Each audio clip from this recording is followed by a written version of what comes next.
You better act like.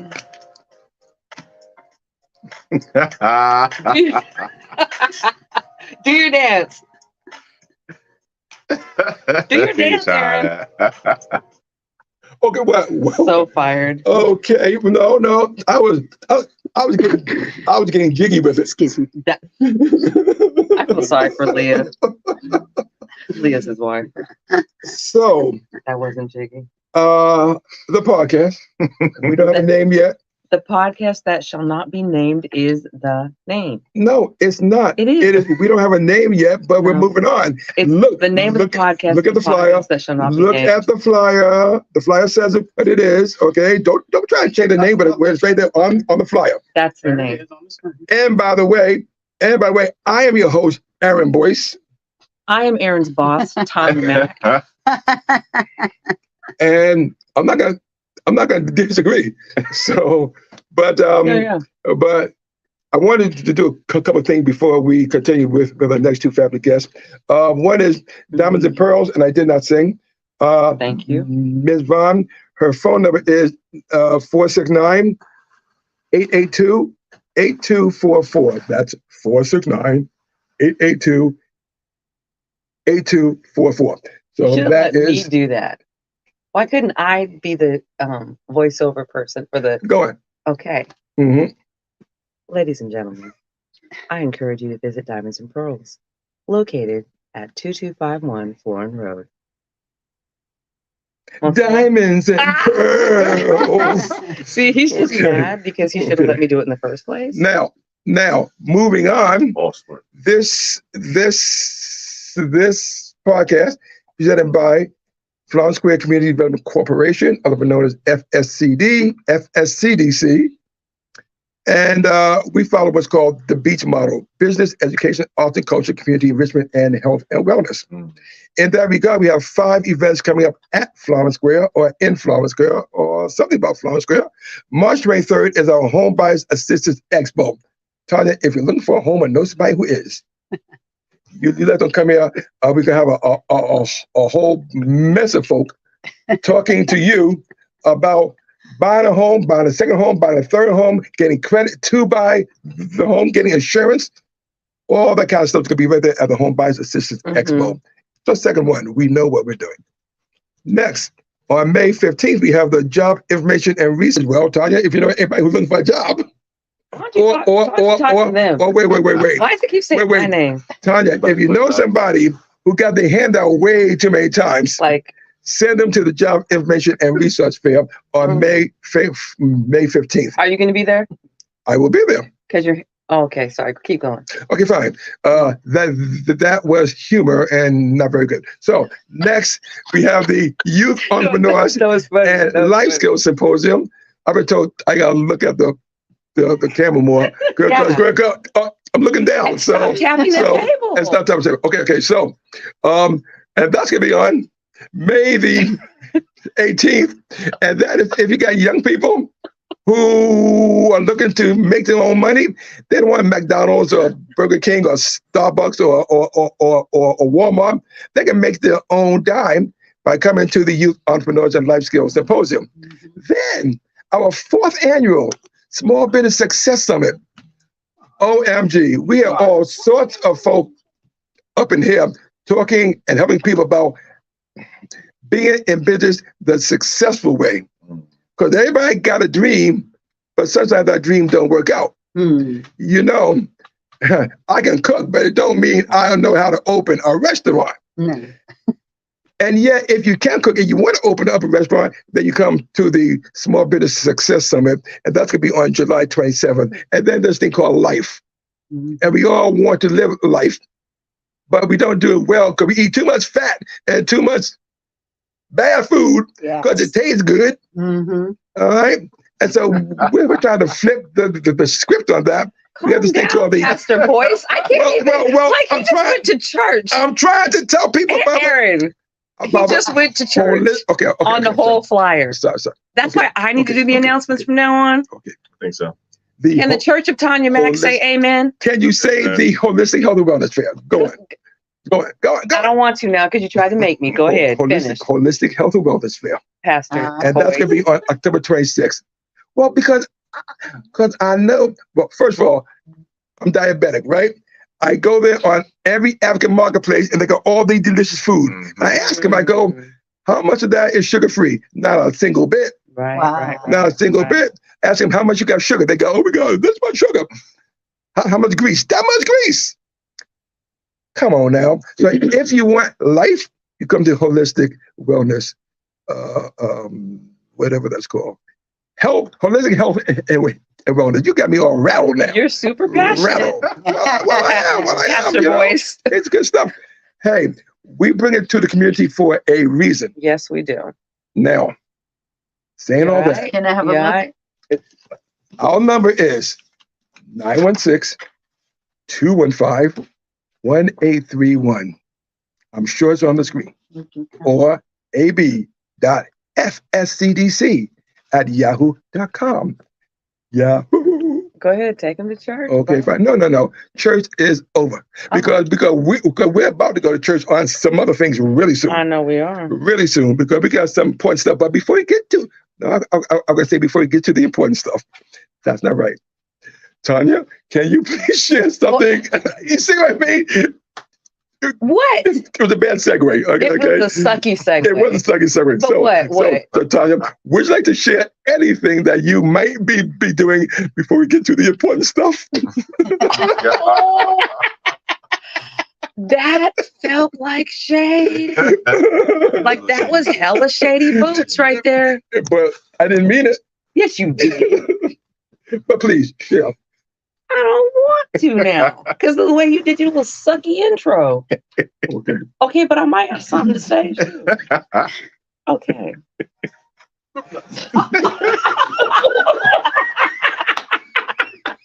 We got people playing now. We got people playing. Oh man.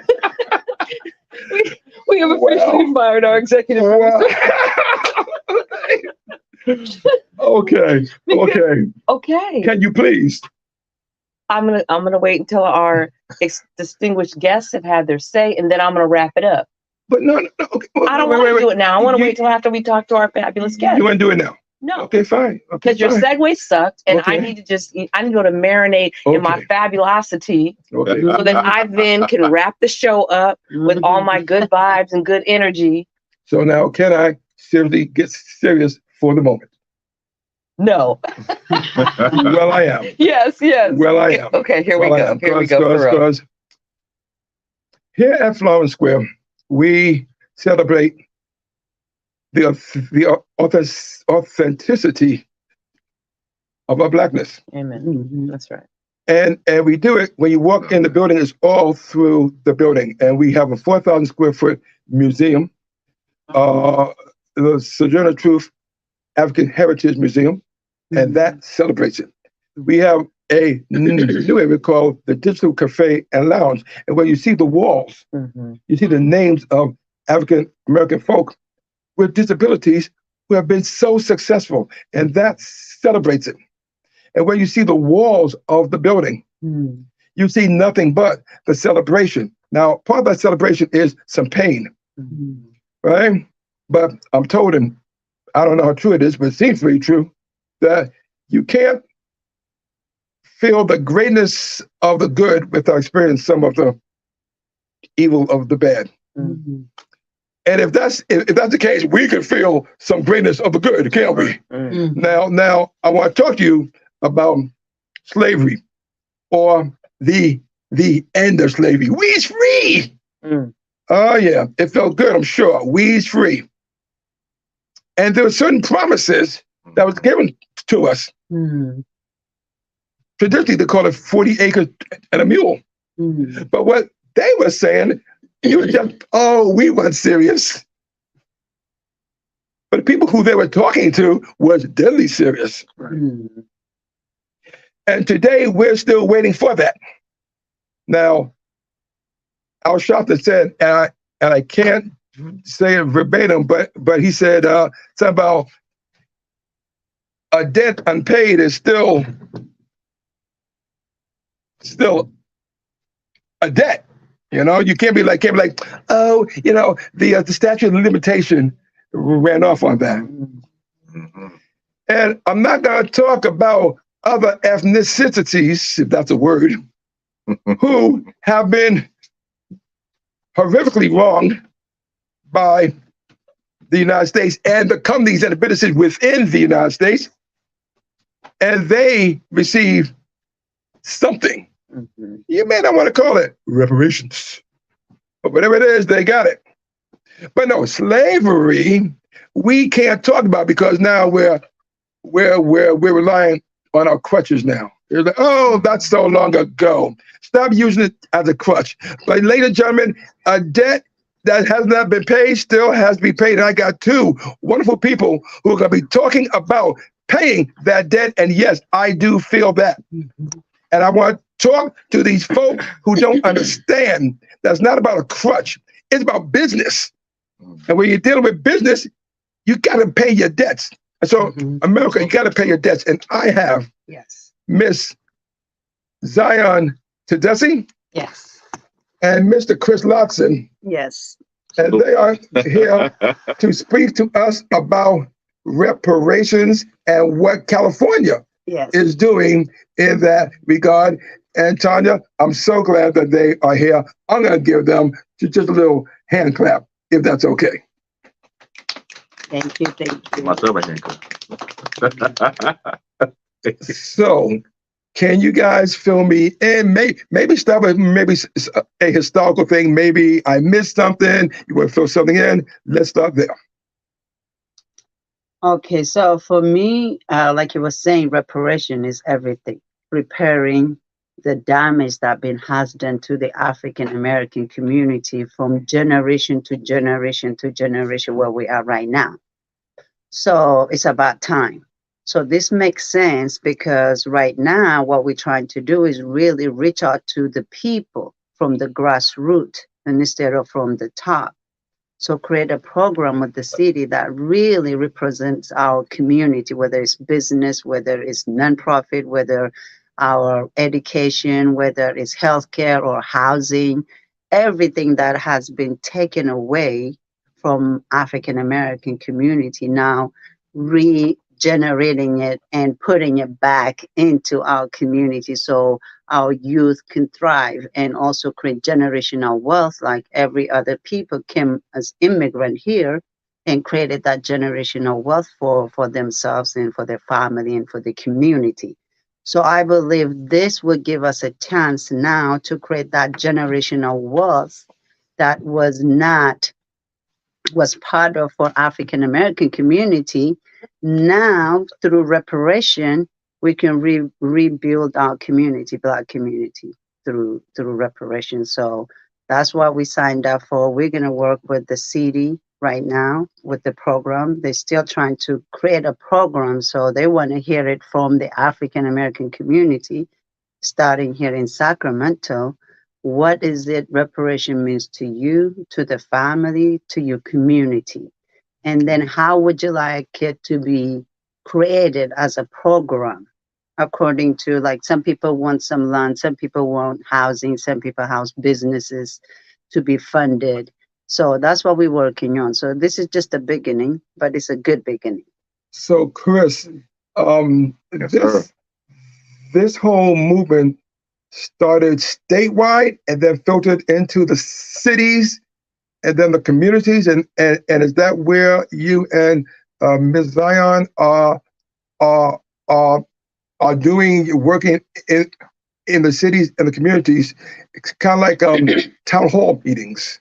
Is that very right? Very similar, and also things like this where we're going to local community leaders and local community centers and places where our people are and raising awareness about reparations at the state level, which you just mentioned, which I'll say a word about, and then also what Sacramento is asking its current residents about, which is the particular and specific question: should Sacramento, the city, pursue reparations at the local level?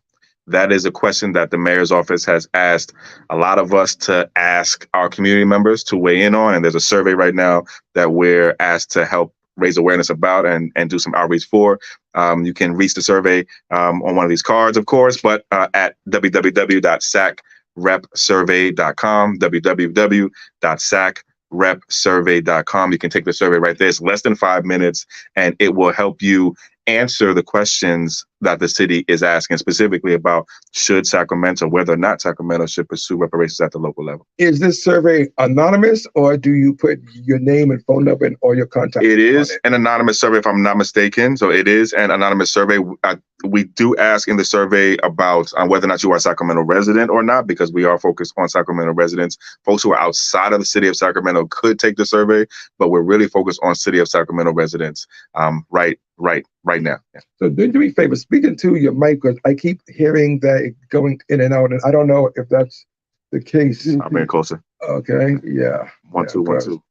We don't want to have you miss some stuff that you come back. That's really interesting though about the survey. So if you are an African American, I mean, we could get into the the dissection of who self-identifies as Black American or from other places, or we could talk about that. But how would you ensure that the integrity of the data that's collected if it's done anonymously? So there are some other questions that ask about your demographic profile in the survey itself. And so there are questions about how you self-identify racially, how you self-identify ethnically. Also, there's a question specifically about whether or not you identify as a Black or African American, and whether or not whether or not you're a descendant of someone who was enslaved and emancipated in this country also. And there are some information that asks about your neighborhood and sort of where you live. And the focus, though, is on, in particular, Black residents in Sacramento, because the city really wants to first know what Black residents think about whether or not the city should pursue reparations at the local level. And when you say in Sacramento, are you specifically talking about the city? Yes. Or the Sacramento at large? City of Sacramento. Yes, absolutely. Do you know if that would be opened up and extended to those who don't necessarily live in the footprint of the city? It potentially could, but that would have to happen likely through some action at the county level, particularly and probably through the board of supervisors. This effort is really an initiative that comes out of the mayor's office. So to be quite honest, it is a mayoral initiative. It's not a city of Sacramento initiative as of yet. It's not a city council initiative yet. This really comes from the mayor's office and from some folks in the mayor's office who want to know what Sacramentans think about what Sacramento should do. And how old do you have to be to participate in the survey? I don't think there's an age limit on the survey at all. You could take the survey, and we're encouraging the young folks to take the survey. The youth, folks who are a little bit older like myself, and even older than me too. We want everyone to take the survey. So every family, everyone could log in separately as a family member. Absolutely. It's not one survey per household. Yes. Yeah, It's individual. Yeah. So, and you may have answered this. I'm just trying to ask again: is what is the goal of the survey after it's been collected? All the information is collected. Where does it go from there? Yeah. So I'll take a little bit of that, and then feel free to jump in on this too. So the goal of the survey is to get the thoughts, ideas, and perspectives of Sacramento residents on this particular question, right? So Sacramento wants to know what we think about whether or not we should pursue reparations at the local level. So that's the goal, is to get as much community participation, input, responses as possible. We want as many, and to be honest with you, every person in Sacramento, especially every Black person in Sacramento, to respond to the survey. But after that, though, and I think that's where your question is going to, after that, what we respond will be used in the decision making among city officials about whether or not we should actually create a city level reparations task force or commission like the city of San Francisco has, like the city of LA has, like the city of Berkeley or Culver City or Alameda County. So this will be helpful to start potentially us here in Sacramento creating our own city level commission. So is this independent of what the state is doing? Yes. So yes, and this is important too. So, and let me do a little bit of background here. So there is a state level reparations effort underway right now. The state of California in 2019 and 2020 became the first state to create a state level reparations task force. We were the first state in the country to do it. Other states have soon followed, but we're still the first state in the country to do it. And this was a task force that worked for 2 years through June of last year to do 3 things. First, study reparations with a focus on California's role in slavery and the things that came after slavery. Folks may or may not know, but there was slavery in California. There was actually slavery right in the same city and county where we're sitting right now, here in the city and county of Sacramento also. So the state task force's first job was to answer that question. What is California's role in slavery and the things that came after slavery? Secondly, to educate the public, to raise awareness among the people about what it learned. And finally, the third thing that state task force did was create a set of reparations recommendations for state legislators to then turn into actual laws to actually do reparations. While the state was working, several cities started to do the same thing on their own, specifically focused on their cities. San Francisco, LA, etc. And so Sacramento is among the probably 5, 6, 7, 8 different cities now that have started to take steps forward toward reparations across the country. And last thing I'll say, across the country, there are about 100 different cities, counties, towns that have taken some sort of step this way. Now, can I follow a question? just a follow-up question. Okay. Did I hear also that in California, corporations themselves are looking into reparatory viewing? Yeah. So not just corporations, but so the answer is yes, but corporations, academic institutions, we have, the way we approach this is that everywhere and everyone who had some responsibility and owes a debt must pay the debt. So that includes cities, counties, it includes corporations, it includes academic institutions, it includes the state government itself, and ultimately includes the federal government, right? Also. Yeah. So sorry, do you know what a blurred is? Blurred? BLERD. Black nerd? Yes. Right. That's this girl. This is the old crispy grant writer in me. But I was wondering about the data. Yeah. So survey is complete. Yes. Data comes in. I was thinking, how cool would it be to disaggregate that data by generations to see what do our young people, where do their value systems lie, as opposed to, I'm in the 55 plus crowd. So what I would think, oh yes, I am. No, you're Chris, not. you know this. No, you're not. Chris, you know this. 55. I'm 55. I save lives. But I hit the table. Sorry. Got like happy. So yeah, I don't know if there will be opportunity to maybe share it in that way. And so that was really my question was, how would that data be shared? And what are some of the ways perhaps that it could be, if we're very thoughtful and intentional about how we disaggregate that data so that we then could use it not just for this purpose, but also to dig into the value systems of our young people and how best do we serve them and their needs, and then to dig into the value systems of our seniors.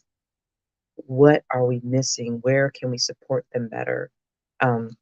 And so I think we could really be using the data for lots of things. Well, that's a brilliant point. I'll say this just to respond, and feel free to add to this. But the survey right now lends itself to that kind of disaggregation and that kind of visualization of the data after the data and after the survey is complete. So one of the things I really like about the survey is that in addition to being able to disaggregate by age, generation, by race and ethnicity, gender, of course, also location.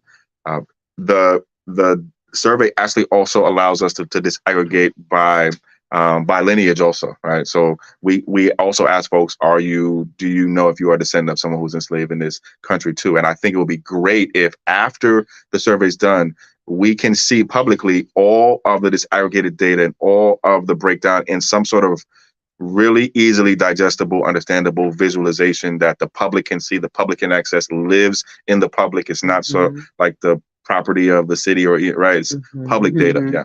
Okay. And also, I may add on to that, there is a question where it asks what reparation means to you. Right.